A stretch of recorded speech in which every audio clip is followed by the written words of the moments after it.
so let me give you a preface before he hits, oh, he already did. You're a little late.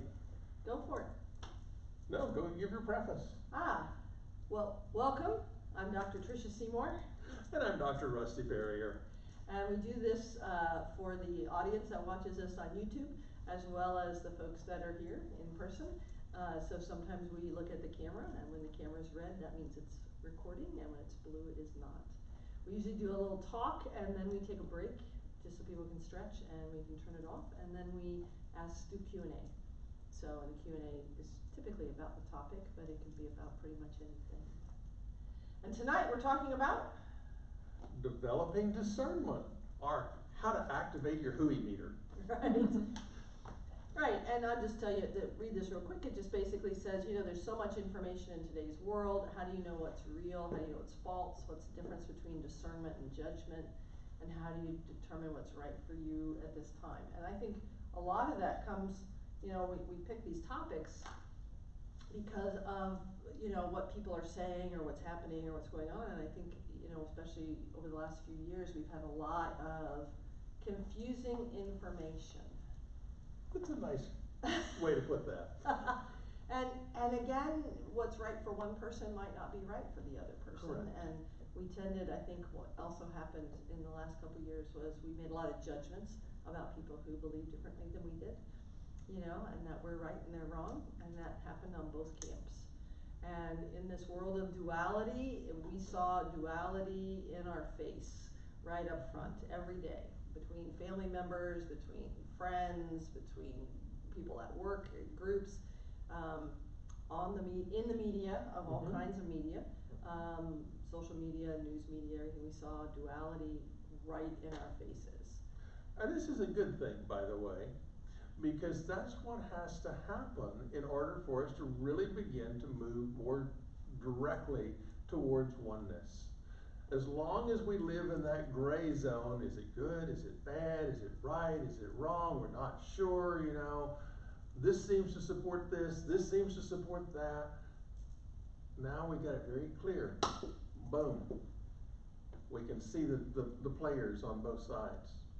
Still, no right, no wrong, no better, no worse. We don't need to play with that judgment. But what is appropriate for me in this time, in this space? So as we're moving up into 5D, we can let go of those differences and begin to recognize that behind all the differences, behind the rhetoric, behind the vitriol, behind all of it, is simply light beings. We're all light. We all come from source. Now, let's get back to that. That's the consciousness we hold. How do we hold that, and how do we play with that in what we refer to as the game of life down here? This little thing that we're going through, where duality's apparently real, and we have to know what to do with it. So. Well, and that's the next thing I would say, you know, because what came up a lot for me as well is, what is discernment versus judgment, right? And so, can I discern what's right for me at this moment, which may change, without being judgmental about people that pick or choose differently than me? And I think that's a big thing that wasn't as, a lot of people had a hard time with that over the last couple of years. So how would you explain judgment versus discernment?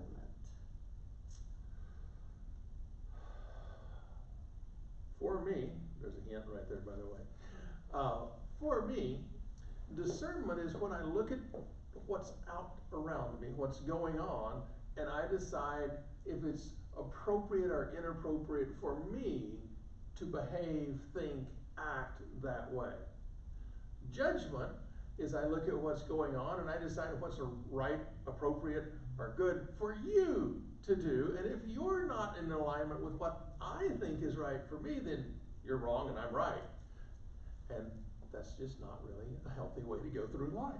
Well, and I think the judgments set up even a stronger polarity in the duality and in the game. Because then we end up in those camps of us versus you, you know, those people.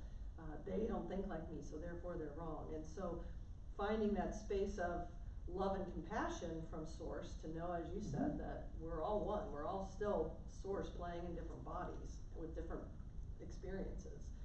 And being able to hold that space while making a decision for yourself. And the decision for yourself today and what's right for you today. And I know a lot of people who made a decision that, and I don't want to get into this specifically. Let's try this without politics. Yeah, I don't want to get into specifically, but somebody who might have said initially they didn't want the vaccine, no, it's terrible, bad, awful, and then later decided they wanted it, you know, so it's okay to change your mind one way or the other, you know, how you function in life. Part of, I know we're going to talk about it another time, but part of being connected to source is being in the flow and being able to flow and understand that you can one day believe one thing and the next day believe another. It's fine. It's part of the process. I know we talked about reincarnation before, and I said I grew up in a strict Christian family, never talked about reincarnation, didn't happen. I woke up spiritually, went, oh crap, maybe reincarnation's real. And then as I progress on my journey and I connected with source and I see the world from a different perspective, I'm like, maybe it's not quite what I've been taught. Maybe it's not really reincarnation of one soul to one body. Maybe it's different. So I mean, you're allowed to change your mind and your perspective as you go along, as we have, because that's the growth process. Matter of fact, if you never changed your mind and you always went, this is what I believe, this is it, this is it, this is it, and you never were open to seeing other perspectives and other ideas, that would be not growing and not moving forward.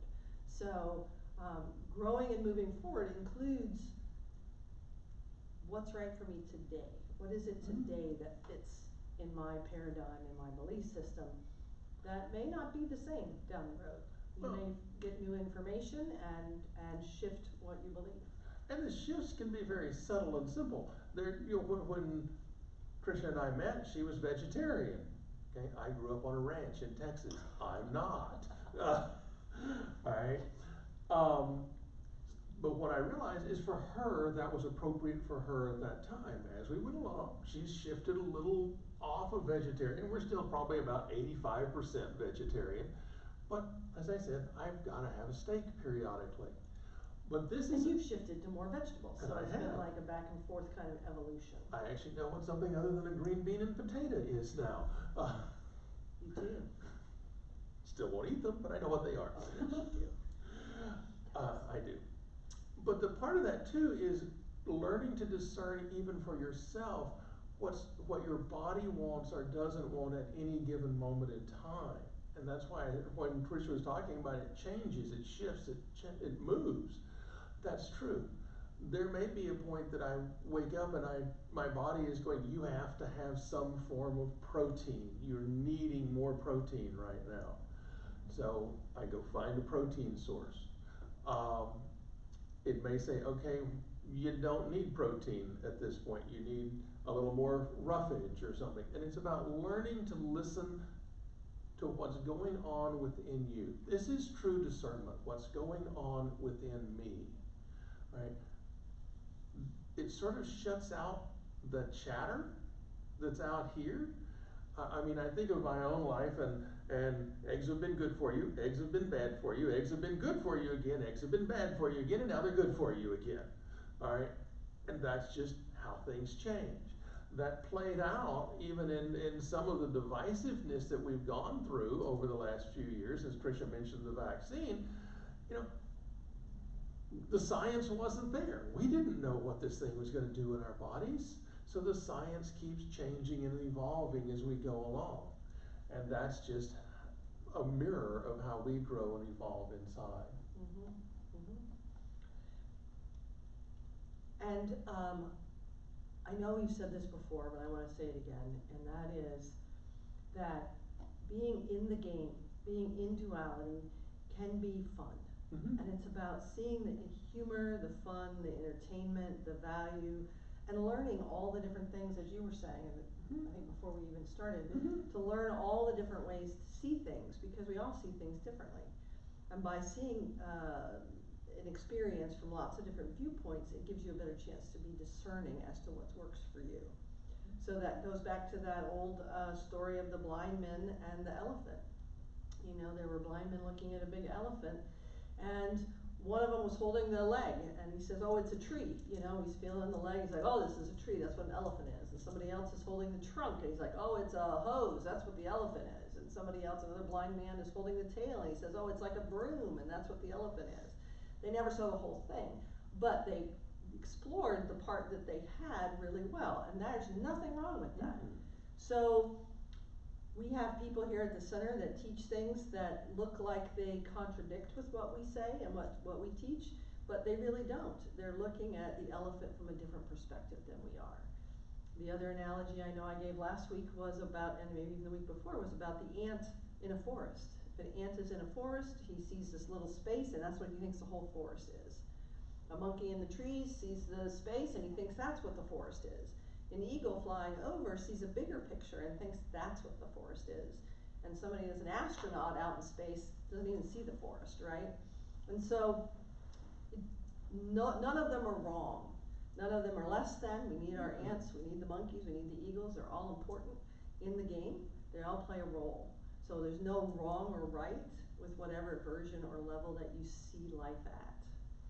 So with that said, there are a lot of things that come along in the metaphysical community that are good for some people, and they need to believe it and want to believe it, and then there are some things that you just need to discern for yourself and figure out if it's of value for you, right?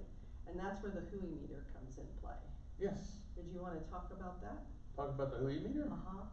Oh, it's very simple. It's that little gauge inside of you that when you start hearing something, it goes, doot, doot, doot, bullshit. Okay, that's your hooey meter. All right, and it's very, Hooey! yeah, I like my word better, but Yeah, you know. right. But yes, it's that part of you that you didn't I jokingly say it, but it is almost inside of me. I can watch this meter go when I'm listening to someone talk. Now, and in developing that hooey meter is also about developing your own ability to, I don't want to get into logic here, but yes, to develop a certain level of logic. And if someone says, it's always this way or it's never this way, that hooey meter just goes this way, right? It pegs out on the BS side, right? Because nothing in creation is an always or a never, right? It's always relative to what's happening. And that kind of goes along with that old adage, if it sounds too good to be true, it probably is. That's still very true. So if someone says, you know, I have this cup of water and if you drink it, it'll cure everything you have, that's going to be a way over here, because there's nothing again in the game that we've found that fixes and cures everything. So at least not every time. Every time with every person. But I will say, if you eat enough arsenic, it will solve most of your human problems. Yeah, well, it will probably kill you. Okay, so can I ask you a question, right? I mean, it's funny when you said that, because I was reading this book called Power of Subconscious Mind. Yes, yes. And by Dr. Joseph Murphy.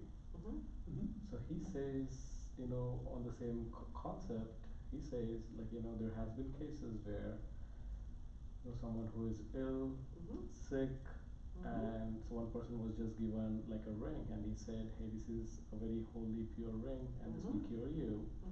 He accepts it, and it does cure his, like, you know, a lung disease or something. So what do you guys think about that? I mean, that was a BS to me. I mean, according to me, like, you know, they're believing in a ring, but that person believed in it. So he gave the power, you know, that he's gonna cure. So first of all, you heard that we're both doctors, so we're both PhDs. So we understand science, and we actually like science. We don't think science is a bad thing. We think that there are things science can't explain right now, right? That there's stuff beyond science in addition to science, but we don't throw science out and say, well, everything, it's just science can't prove it yet, because some things are and some things aren't. One of the things in science that we know from research is that about 70% of all research studies that are done, that are double-blind, placebo-based research studies, about 70% of the participants will get healthy anyway. It's called a placebo effect. So And if it's they- very real. It's very real, and if they give two pills, one that's a sugar pill and one that's an actual pill, to the double blind, nobody knows. Double blind means that the participants don't know if they got the sugar pill or the real pill, and the people administering the medicine Don't know. That's the double blind. They have no idea, so there's no influence on any part as to who gets what pill. And they find that, it steadily says that there's a 70% of the people that got the placebo, the sugar pill, will get healed, will get healthy. And that's where the power of the mind comes in. The power of our mind is very, very powerful over our body, and can actually help ourselves through our thought process, through our belief systems, through our process to heal. And if you believe that the sugar pill is going to heal you and it heals you, that is called the placebo effect. So he's correct. Right. The mind is extremely powerful. And you can put that, and he probably would too, in the category of placebo effect, meaning that the mind is what actually cured them, not the ring. Yeah, exactly. Right? Yeah. It's not the ring that did it, it was their mind that made the decision that this needed to happen in the body, and fixed whatever it was. And if you think back about that book, one of the things he teaches in there was that the subconscious doesn't know right or wrong. Exactly, whatever you It just believes what you tell it, which is, the other part of that is when you're trying to program your mind or reprogram your mind, which is a good thing to do. We all have to look at those belief systems that we were brought up with and examine them, decide if we want to keep them or not. But your subconscious just takes the information it's given and moves forward with it. Okay? It doesn't discern real or not. The mind, and I read that book when I was about 16, so I'm really pulling back to try and remember it. But the mind itself, if we could clear out all the veils, all the static that's been developed over the years of being programmed in our life, and I'm going to keep using the word programmed, because that's what it is. Mom programs you, dad programs you, other family members, ministers, pandits, whatever. They're all putting information into your mind as a child that you have no way of knowing anything. You're just absorbing at that point. Coming back later is where you have to look at it. But if you can clear all that out, and that means that if is a really big word in this case, and you could channel straight from source, yes, you can do anything. You can heal like that. I'll use myself as an example.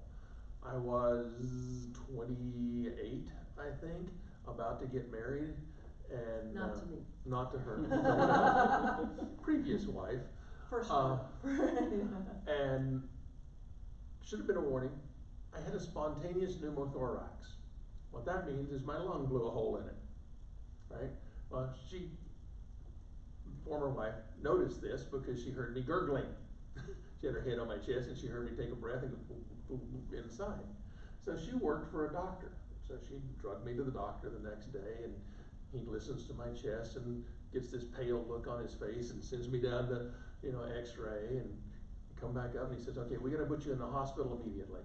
You have a spontaneous pneumothorax. And I'm going, okay, it's a hole in your lung. Hole in my lung. I'm going, okay, I don't really want to go to the hospital right now. It's the weekend. Tell you what, Doc, can you give me 3 days? Is anything bad going to happen to me in 3 days if I don't go? He said, no. You just come back in Monday, we'll look at it again and get you in the hospital. Sure thing. Went home, and for 3 days I basically stayed in bed, went into deep meditation when I wasn't waking up, and went back Monday. Sat down in his chair, gets his stethoscope out, listens to my chest, looks at me, listens a little more, sends me back down to the x-ray. I come back up and he's got this look. Okay, what's wrong, Birch? And he says, there's no hole. There's not even a scar showing on your x-ray. Thank you. Don't have to go to the hospital, right? I will tell you, at that point in my life, I was probably clearer mentally than I am now, just because there's been other stuff in the interim. I'm not going to guarantee I could pull that off in 3 days now. I do know, and Tricia knows as well, that both of us heal extremely rapidly, right? This is how Reiki works with people, all of this connects, so. He was asking about the placebo effect. That was a placebo Oh, effect. okay, your heart, your lungs. Well, that's just how it works. No, the placebo effect we covered, and I'm Yeah. now going, you can do that kind of healing if you can get clear enough, clear your mind enough to get to source. Gotcha. That So was when my you hear point. new stuff, including what you read in the book, or you watch a video, or somebody tells you that they can do or can't do, we encourage you to be skeptical. Even when you hear our stuff, be Please. skeptical. I think that's an important thing. You need to be skeptical because you need to figure out if it's right for you and if it's right for you today. Right. It may be right for you 5 years from now. You might go, oh, okay, I remember, Tricia said blah, blah, and it didn't make sense then, but it does now, So you just that's part of the process of learning and growing. But you do find that every day you turn around and there's some new something, right? Whether it's medical or metaphysical or somebody promising the world or whatever, and you do need to have a little bit of discernment. And so that's that hooey meter, and we really encourage people to don't just accept it as truth because everybody else does. Right. We've seen a lot in the many years that we've been in the metaphysical community, we've seen a lot of things come and go, and a lot of teachers come and go, and a lot of people who were hailed as the next great thing not be the next great thing and fall on its face, right?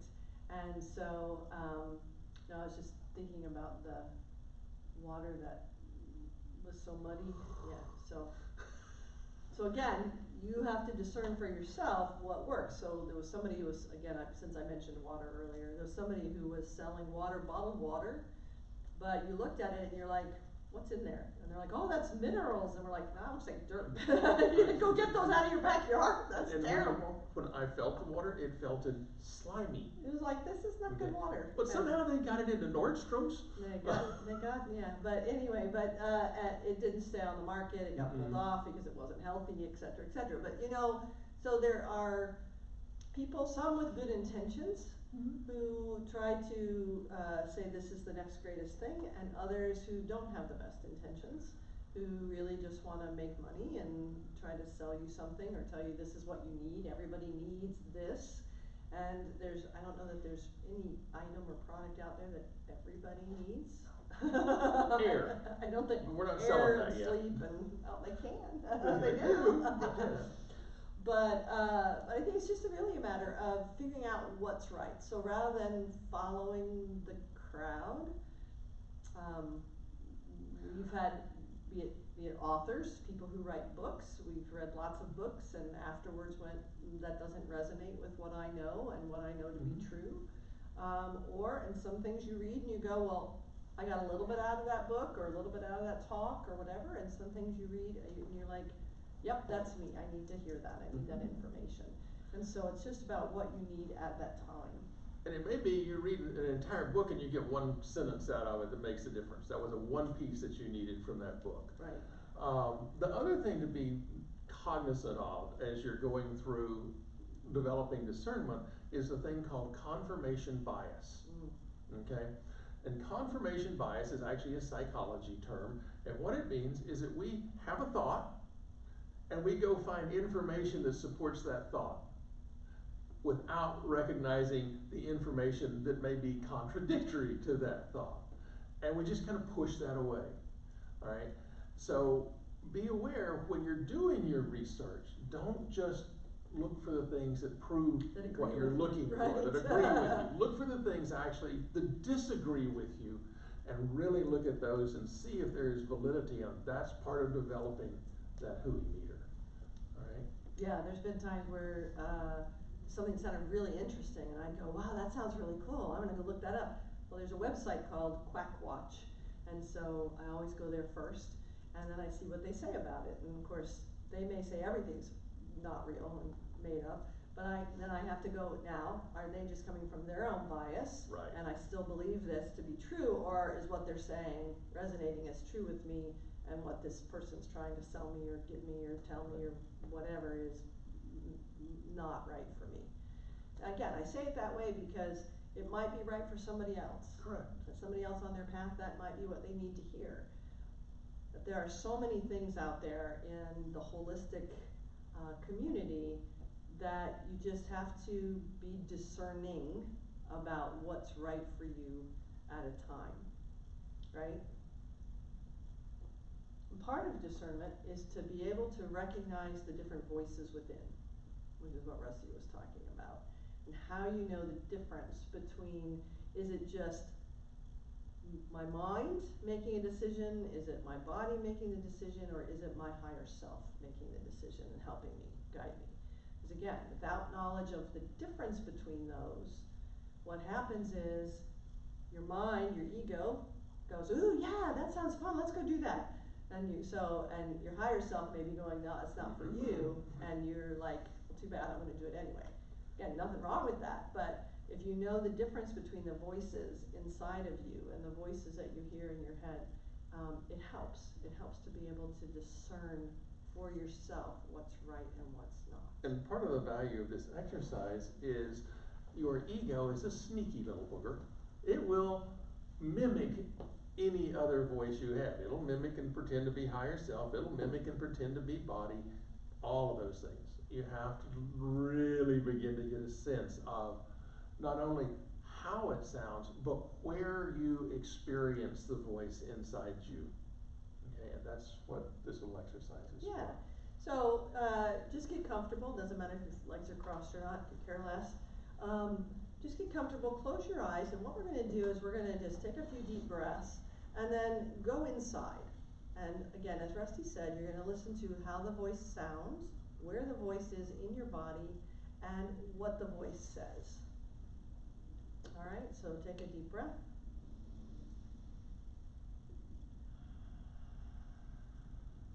And just get centered in your body so that you feel like you feel the chair, you feel yourself, you feel your clothes.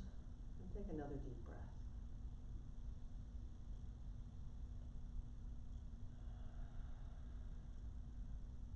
And we're going to start by talking to your body. And I want you to say, hello, body. Let's see if you hear an answer. Where does that answer come from? Body, how are you right now? Take a moment. See if you can hear or feel or discern how your body is at the moment.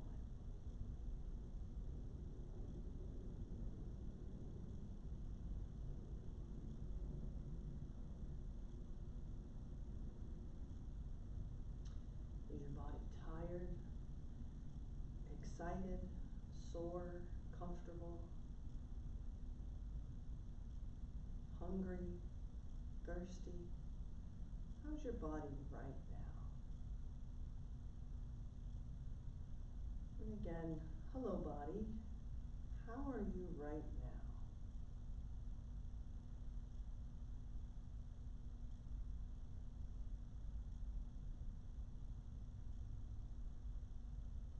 All right, thank you body. And now let's go to our mind. Our mind is our thoughts, our ego, our concepts. And let's say in your mind, say, hello mind. And see it where you hear a hello back, and if so, where you hear that.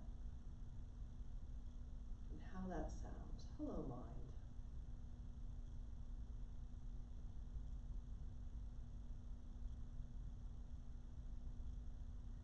And mind, how are you right now? And let your mind answer. We're just making this up. No wrong answer. How are you right now, mind?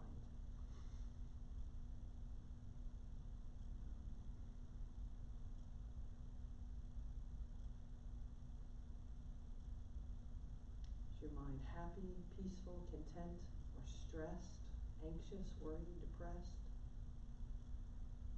Hear the sound of mind's voice. Where is it? Where in your essence do you hear mind? How are you right now, mind?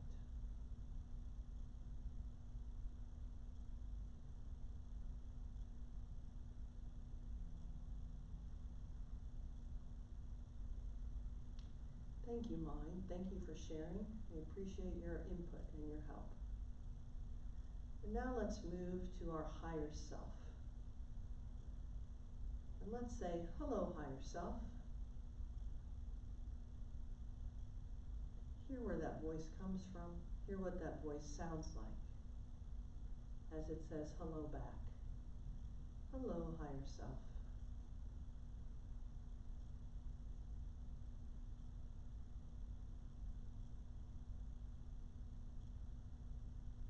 And higher self, is there anything that I need to know right now?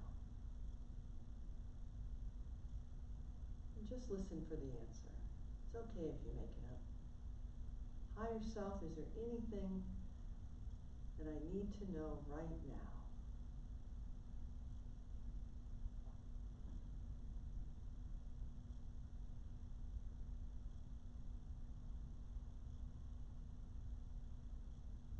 Thank you, higher self.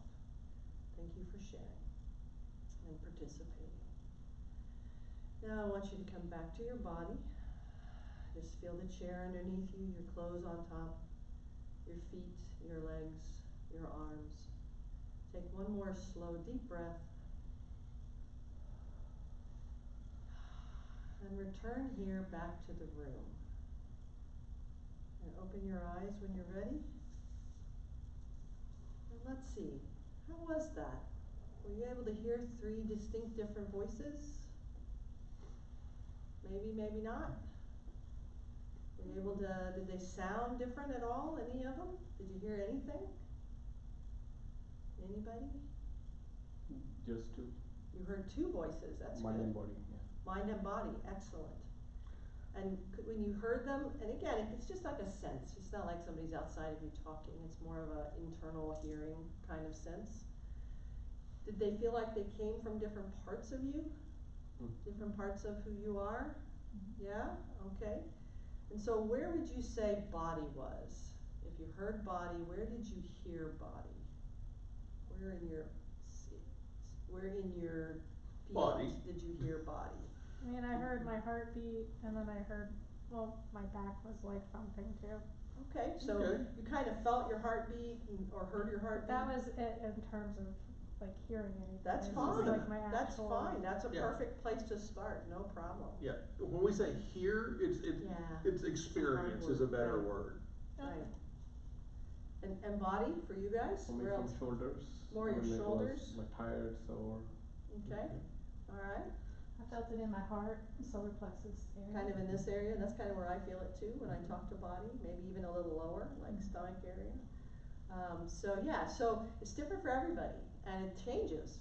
But I encourage you to have that conversation with your body, physical body that's playing here in the game, so that you can understand, as Rusty said, and discern for yourself, maybe do I need more water, or do I need more sleep, or do I need more roughage like salads, or do I need more protein, and be more in touch with your body instead of just shoveling food in or ignoring what's going on. It's a way to communicate with yourself and the part of you we call body.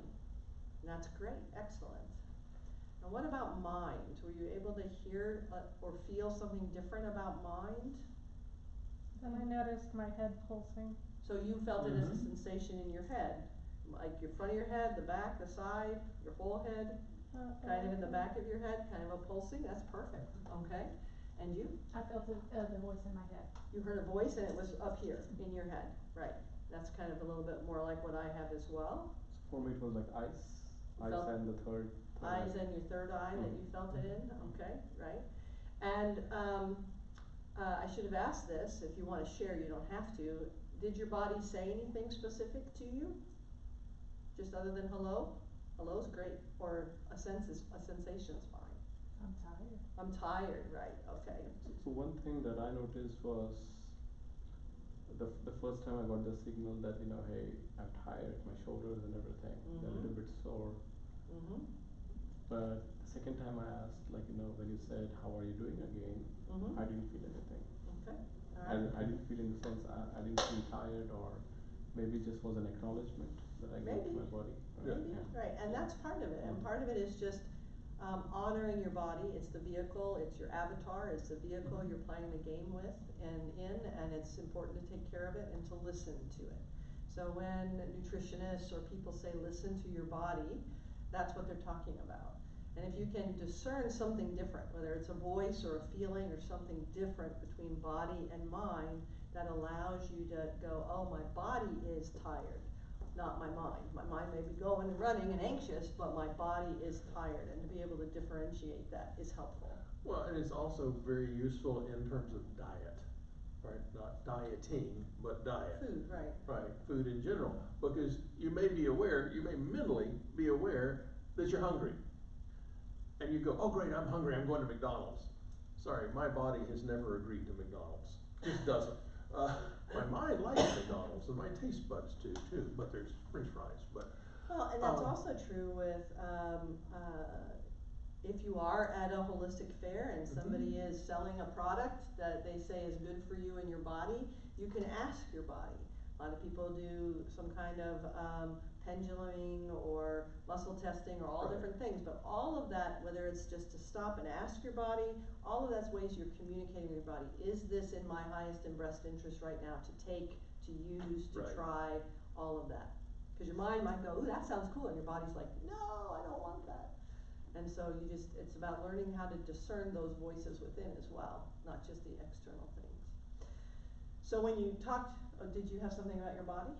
Where was your body? Where was my body? My body is usually right about solar plexus level. Yeah. And my body gives me one word, it does not give me a sense. It doesn't have give like me a a sentence. conversation, Right, right? it just goes Not tired, hungry, resistant. Right. That's, Yes, no, you know. a sensation, that kind of thing, right? It's not like a whole long conversation. Right. Although it could Okay, be. I'm making a joke. It's a male body, it grunts a lot. So, for me, mind is much like you, kind of back here. And you know, where I'm a Texan and I talk relatively slow, my mind, I think, is a New Yorker, and it just goes and paragraphs, not sentences, much less single words. Anybody get a message from their mind or a feeling or sensation that they wanted to share about mind, from mind? Did it sound different, feel different, seem different than what your body was? Maybe the location, obviously, that we've said. Anything, message, or any information that your mind wanted you to have that you want to share? You don't have to. My mind is very susceptible to programming, so that confirmation bias, what I believe about it is what it's going to tell me. Mm-hmm. So it's really fascinating to watch. Well, of course it says that. Yes. Yeah. Whereas higher self and the body is a little different. Exactly, and that's why it's important to have all three, because mind does tend to go with everybody else and have that confirmation bias, and body does not, and higher self does not. Yeah. And by the way, for me, mind is always the loudest of the three. It wants to be in charge. Well, because we kind of equate mind to ego in a sense, but yeah, all right, we'll go there. All right, so the last one was higher self. Were you able to sense, feel, express, have a connection at all with your higher self? Yes? That one felt as if it was from outside of me, like above my head, and I felt a sense of peace. Okay. And more oneness, more connection, more looking from outside myself, as if it's not just about me, it's about the collective. Right, perfect, excellent, excellent. You have good communication with all three then, that's great. Yeah, and higher self tends to have a higher perspective of things. And so sometimes, as you said, our mind may go, yeah, go do that, or buy that, or eat that, or have that. And higher self may come in, or body may come in and go, no, that's not for you. No, not this time. That's not in your highest and best interest, right? And so being able to practice this kind of an exercise so that it's very clear, the three different voices and the three different sensations, really helps you learn how to discern what's right for you and what information is right for you. So then you hear something on the news, or like I said, you go to a fair and somebody's trying to promote something, and you can sit back and go, okay, is this right for me? Or you get two readings and they're both opposite of each other. And which one is right for me, right? How does that go together? So were either of you able to connect with anything higher self of any sort? Not I so much. imagine like thicker density tether above my head. Perfect, yeah, I think that's great. So for you, it was a lot of sensations, physical sensations is what I hear, which is an excellent place. Which is important information. Right. Because that means that your information system is a sensual information system, not an auditory, not a visual. It's a sense, you're sensing Which is what's perfect. going on, and that's beautiful. That's a phenomenal thing to know about yourself. Well, if Because- you think of, I'm sorry, go ahead. No, go ahead. My gut tells me to do this or not do this, right? And so that's a sensation that you feel or get, or you have an impression of. And so again, that gut feeling, if it's good or right or wrong, or good or bad, or whatever you discern for yourself, is important. So that's, And while we would tend to believe most of the time that higher self, you know, considered up here about the soul star for me, by the way, is the one we should always listen to, that's not really correct. Sometimes this is seeing such a bigger picture that it's not really hearing what the body needs, or it may not even be hearing what the mind needs in that moment. Your higher self pretty much has availability to all information out there, but because of that, it's looking at such a broad picture. Remember that little ant in the forest? That little ant can see something right in front of it that the astronaut cannot, right? So that's why you have to be able to connect to all those different voices within and pay attention. Because a higher self may say, okay, you know, you're a being of light and love, and you can be a breatharian today, and your body is going, I need food. All right? In that case, listen to the body. right, and it's about, excuse me, about balance, about finding that balance. You need water? I got it. Okay. I got it. Does your body need water? Yes, my body needs water. But it's about finding balance, and I think if anything, when you realize that this is just an avatar for Source, Mhm. it becomes, how can I make it the best avatar I possibly can, the healthiest, the best, the easiest to move around, it's taking care of the avatar that's in the game. Mm-hmm. Go ahead, what were you gonna say? I don't remember. No, No. sorry. It's all right. It'll come back if it needed to. Yeah, so that's really what I wanted to talk about. Is there anything else? And have that exercise, because I think that exercise is something good to practice. So I really encourage you to do this discerning the voices within, so that when you feel real connected to the parts of yourself, and then when you go out in the world, you'll be able to develop that hooey meter better, Mhm. because now your discernment of what is right and wrong for you now is clearer. And if you're trying to decide if it's right or wrong for somebody else, that's not your job. Right. Okay? Maybe if you're their parent and they're about that old. Right? But beyond that, it's about helping yourself learn what's right and wrong for you. And if you are a parent, helping that child develop this type of discernment so that they know what's appropriate or inappropriate for them. Right? And dropping the judgments, not Yeah. having the judgments about people, which is easier said than done, right? Not having the judgments about people who don't think like you, and who don't act like you, and who don't look like you, and who don't, all those things that we've been taught, but being open to allowing them their path. Because amazingly, every single being on this planet, in all of creation, is nothing more than Source playing as that form. That's it. And so Source isn't passing judgment on Source. That's just the little ego mind that does that. So when I look at the guy over there on the right, or the guy right, or the guy on the left, I can't say it's other than God. Guy, girl, doesn't matter. But that's what I'm working on. And this is an ongoing thing for both of us, is to really remember in every moment to look out, especially at the other avatars that look like human beings walking around, and remember, you're God. You're God. You're God. How would I relate if I'm God and you're God? How do I relate to myself? What would I do unto you that I would not do unto myself? Right? And that's really where this is all taking you. And really the purpose of discernment is recognizing what's behind all of this that we think is real out here in front of us. Anything else? No, I think that's it. All right. Thank you so much Thank for you. joining us, and we're gonna take a little break and come back with some Q&A.